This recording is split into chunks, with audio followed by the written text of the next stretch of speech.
ya. Kayaknya kalau saya ngasih kuliah kayaknya nggak perlu deh, udah pada jago-jago semua gitu ya. Cuma kenapa sih ini jadi penting sebagai gambaran aja ya. Sekarang saya salah satu praktek saya adalah di Eka Permata Hijau. Di Permata Hijau saya belum sampai setahun. Belum sampai setahun saya praktek, saya udah dapat 2 atau 3 pasien habis pertandingan pencaksilat datang ke Permata Hijau. Semuanya kurang lebih butuh operasi. Jadi kita lihat, ini baru 1 dokter, baru 1 rumah sakit, 3 korban pencaksilat gitu. Gimana kalau kita hitung seluruh Indonesia nih, seluruh Jakarta, seluruh Pulau Jawa sampai seluruh Indonesia, berapa gitu loh. Kenapa ini jadi penting? Karena justru yang paling penting di sini adalah penanganan pertamanya. Teman-teman sekalian yang memang aktif di bidang pencaksilat, kalau memang ada yang atlet yang membutuhkan pertolongan, setidaknya bisa kita bantu dulu. Setuju? Setuju. Oke. Lanjut. Slide mana ya? Slide ini.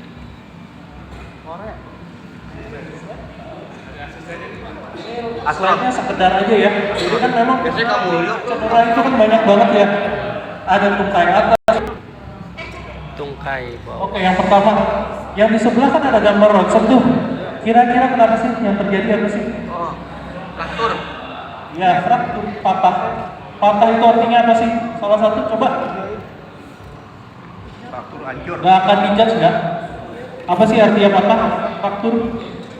Pecah. Pecah. Pecah, apalagi? Putar ya. Apa? Putus. Oke, apalagi? Retak. Oke. Sekarang yang saya tanya, apanya sih putus? Apanya sih yang patah? Apanya sih yang retak? Tulang.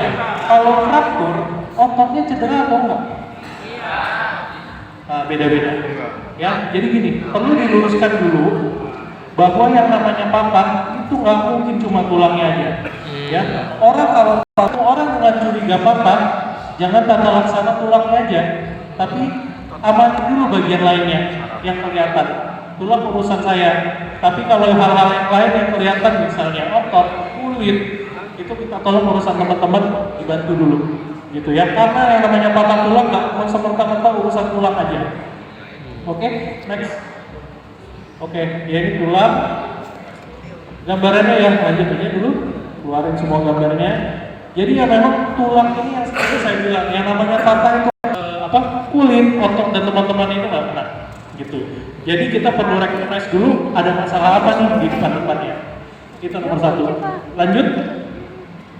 Oke, kalau kita ngomongin ortopedi ya, terutama masalah muskuloskeletal, organ utamanya adalah 1 otot, 2 tulang, yang 3 sendi. Yang kelima salah sendi bukan? Sendi juga. Apalagi ada lagi? Dislokasi udah, relokasi udah. Bukan cedera, osteoartritis. Nggak sampai ke sana kita ngomongin hari ini. Oke, 1 dulu ya. Dislokasi. Dislokasi itu artinya apa sih? Keluar dari sendi, jalurnya. Keluar dari sendi. Ada pendapat lagi? Silakan. Biar kita sama-sama satu frekuensi nih. Kalau ada orang sakit, atlet sakit. Dari rumah. Apalagi dislokasi dan subluksasi itu mirip. Sebelum terjadi dislokasi terjadi subluksasi pasti. Subluksasi itu artinya dia udah mulai keluar dari sendinya, tapi belum 100%.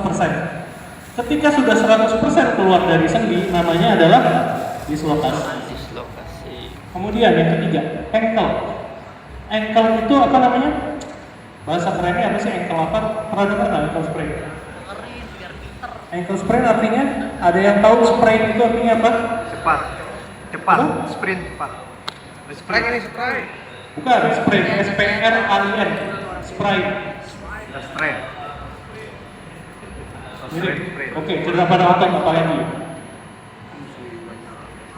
Oke, kalau ngomongin sprain, itu temannya adalah strain. Jadi ada 2 istilah di sini.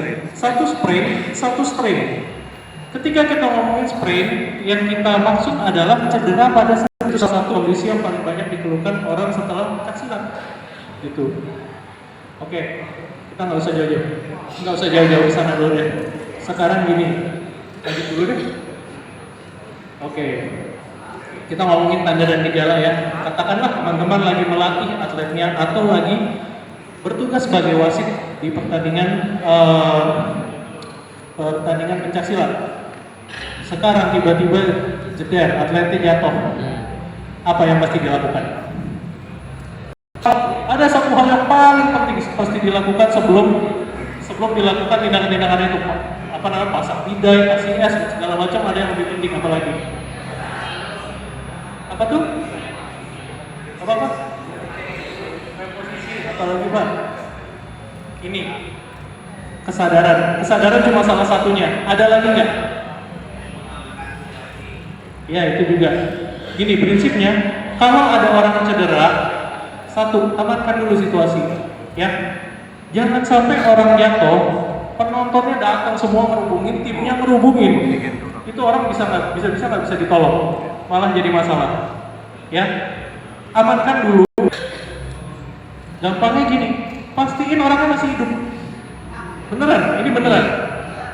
Pastikan orangnya masih hidup. Kasarnya kan kita ngomong ya, orang patah nggak mungkin kita operasi kalau orangnya udah hidup. Ngapain? Gitu kan? Nyawa dulu. Kita di ortopedi di sini konsepnya adalah urusin nyawanya dulu, baru urusin tulangnya. Ya, jangan mentingin tulangnya. Biasanya yang jadi masalah adalah kalau teman-teman semua tidak terbiasa melihat orang patah tulang, melihat orang bentuk kakinya aneh gara-gara patah tulang, stres. Waduh, patah. Tapi lupa dicek pasiennya susah bernafas. Gitu. Di saat seperti ini, pastikan dulu pasiennya bernafas. Gitu. Sekarang gimana caranya kita